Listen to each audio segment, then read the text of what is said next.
World में सबसे प्राचीन है और सफल है और देश के लिए ये कार्य कर रहे हैं। इनका एक ही उद्देश्य है, चाहे संघ के कार्यकर्ता हों, चाहे हम हों, चाहे यहाँ आए हुए समाज के तमाम लोग जो हम लोग के सहयोग में बैठे हैं, एक ही उद्देश्य होता है।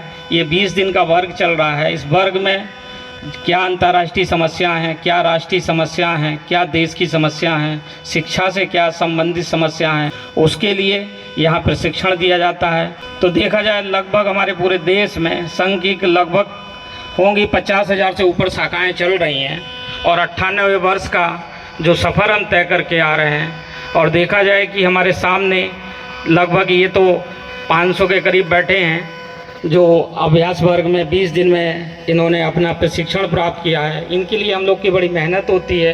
ये 98 वर्षों की राष्ट्रीय स्वयंसेवक संघ की जो लंबी यात्रा है, ये लंबी यात्रा केवल सामान्य यात्रा नहीं है। ऐसे हजारों लाखों समाज के लोगों का कैसा किस प्रकार का एक भावनात्मक लगाव है। ये संघ की कार्य पद्धति है। ये एक वर्ग के माध्यम से हम आसपास के हजारों परिवारों को जोड़ने का काम करते हैं। अर्थात यह देश की जो मुख्य विचारधारा है, ये जो राष्ट्र भाव है, इस भाव को जगाने का काम करते हैं। आज के 10 वर्ष पहले मैं काशी प्रवास पर आया हुआ था।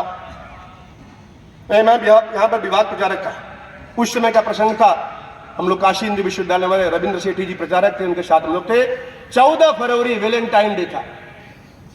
तो बड़ा अलग प्रकार का नजारा था। वहां देखते हैं पुलिस पीछा कर रही, नौजवान लड़कियां अपना पार्कों में बैठे हुए हैं, कुछ ऐसे संगठन के लोग जो इसका विरोध कर रहे थे। बड़ा एक अजीबोगरीब दृश्य दिखाई पड़ता था, एक अफरा तफरी का माहौल था।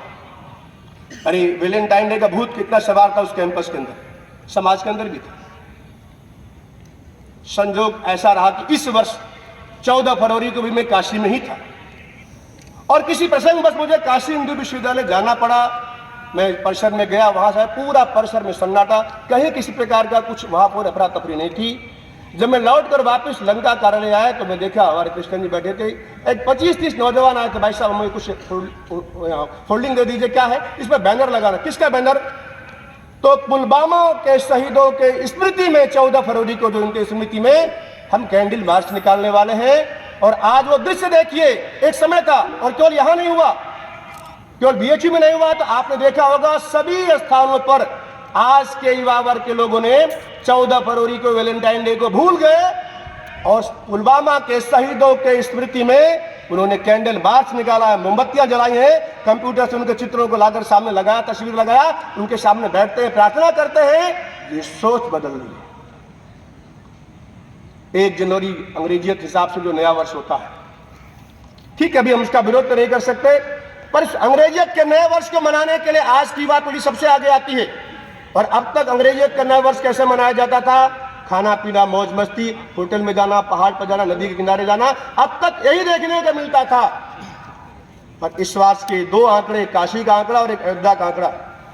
अयोध्या में बहुत बड़ा मेला लगता है, रामनवमी पर सावन का मेला लगता है, झूला लगता है। वहां पर 14 कोश परिक्रमा होती है। पर इन सभी रिकॉर्डों को तोड़ते हुए 1 जनवरी 2023 को अयोध्या में 8.5 लाख लोग आए थे नया वर्ष मनाने के लिए। ये रिकॉर्ड बना अपने आप में। ये यहां के युवा वर्ग, कुछ बुजुर्ग नहीं आता, सोच बदल रही है। अभी अंग्रेजियत को भूत समाप्त तो नहीं हुआ है, पर सोच बदल रही है। मुझे कहां जाना है? मुझे होटल में जाना है, मुझे अयोध्या दर्शन करने जाना है रामलला का। और उसी दिन आपके काशी विश्वनाथ के अंदर भी 4.5 लाख लोगों ने दर्शन किया था। यह किस बात का परिचय द्योतक है? यह इस बात का परिचय है कि आज भारतवर्ष का जो युवक है, अब उसका सोच और चिंतन बदल रहा है। देश की जो मुख्य धारा है, अब उस धारा के साथ जुड़कर वो आगे बढ़ना चाहता, चलना चाहता है। बस आवश्यकता है हम और आप जैसे लोग समाज के ऐसे रास्ते पर अपना हम 4 कदम बढ़ा सकते हैं क्या?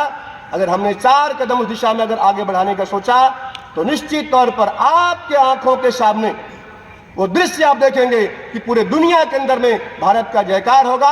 और स्वामी विवेकानंद का जो सपना था कि जगत जननी भारत माता विश्व के सिंहासन पर विराजमान है, दुनिया के सभी देश आकर के भारत के चरणों में नतमस्तक है, वो आप अपने आंखों के सामने देखेंगे। पर इसके लिए हमें कुछ करना पड़ेगा, अपने जीवन के अंदर कुछ मूल्यों को जोड़ना पड़ेगा, अपने घर परिवार समाज में उन मूल्यों को स्थापित करना पड़ेगा। आप उस दिशा में आगे बढ़े और आप आगे बढ़ेंगे तो निश्चित तौर पर सफलता मिलने वाली है। हमारे यहाँ शाखाओं पर एक गीत गाया जाता है, वह देखो पास खड़ी मंजिल, वह देखो पास खड़ी मंजिल, इंगित से हमें बुलाती है, साहस से बढ़ने वालों को माथे पर तिलक लगाती है। वो तिलक आपके माथे पर लगने वाला है। बस एक बार हिम्मत के साथ अपने दायित्वों के बारे में विचार करें, अपने कर्तव्यों के बारे में विचार करते हुए अगर हम सब आगे बढ़ते हैं तो राष्ट्रीय स्वयंसेवक संघ का स्वयंसेवक कार्यकर्ता इस समाज के सज्जन शक्ति के साथ मिलकर के आने वाले समय में निश्चित तौर पर भारत को विश्व गुरु के स्थान पर ले जाने में समर्थ सक्षम होगी। इतना निवेदन करके अपनी बात को मैं पर विराम करता हूं।